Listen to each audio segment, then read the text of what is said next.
ایک دوسرے کو عزت دو، برداشت کرو۔ میرے نبی نے فرمایا بہترین مسلمان وہ ہے جو بیوی سے اچھا سلوک کرتا ہو، اور بیوی سے فرمایا میری شریعت میں سجدہ ہوتا تو بیوی سے کہتا خامند کو سجدہ کر۔ بہترین صدقہ اولاد کی تربیت ہے۔ پورا گھر میرے نبی نے نقشہ، ہر ایک کی قیمت بتائی۔ ماں تیرے قدموں تلے جنت، کاش میری ماں زندہ ہوتی، تم دیکھتے میں کیا کرتا، میں عشاء کی نماز کے مصلی پر ہوتا، میں سورۃ فاتحہ پڑھ رہا تھا، ادھر سے آواز آتی میری ماں کی محمد، تو میں نماز توڑ کے کہتا لبیک اماں جان۔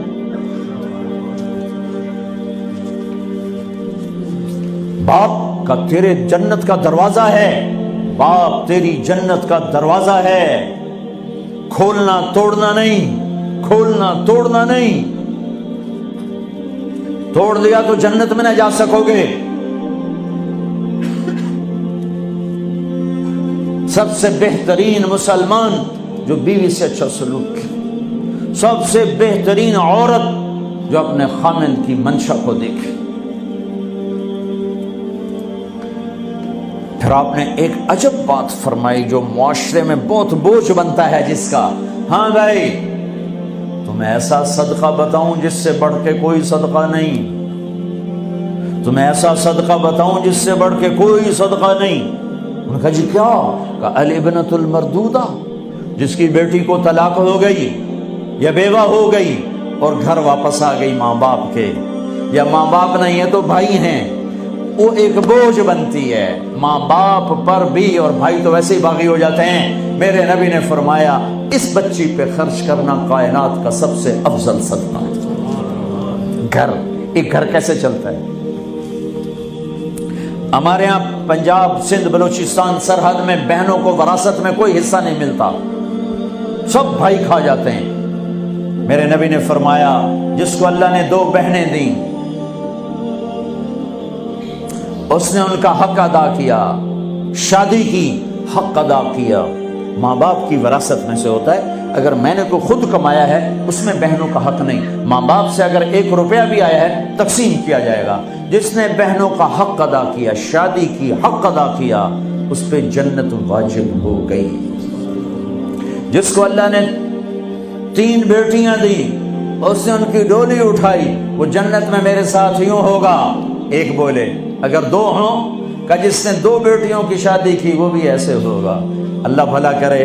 ایک صحابی کا کہ جس کی 1 ہو، کہ جس کی 1 ہے، اگر اس نے اس کو عزت سے رخصت کیا تو وہ بھی میرے ساتھ ایسے ہی ہوگا۔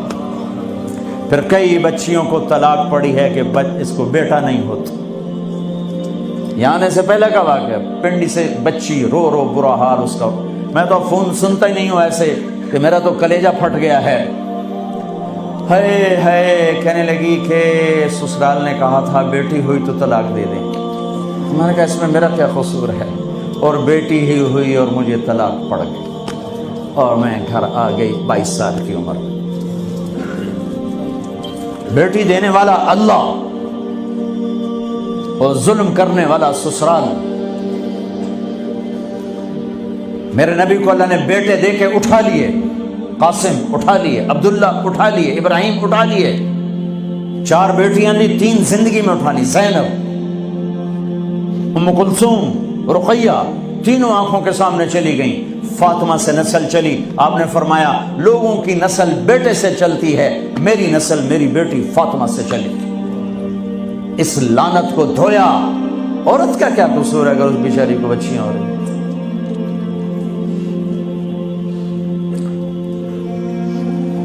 جس نے اپنی بہنوں کو حق ادا کیا، جس نے بیٹیوں کو ڈولے میں بٹھایا، ان کا حق ادا کیا، کہ جنت میں یوں ہو جائے گا۔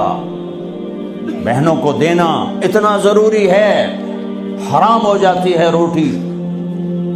میں نے مولانا جمشید صاحب میرے استاد ہیں، میں نے ان سے تفسیر پڑھی۔ میں ایک دن شہد کی بوتل لے کر گیا، پرانی بات ہے 76-77۔ میں نے کہا حضرت یہ ہدیہ ہے۔ فرمایا کہاں سے لائے ہو؟ کہ میرے اپنے باپ ہے۔ فرمایا تیرے باپ نے اپنی بہنوں کو، تیرے باپ نے اپنی بہن یعنی میری پھوپھیوں کو، تیرے باپ نے اپنی بہنوں کو زمین میں سے حصہ دیا تھا؟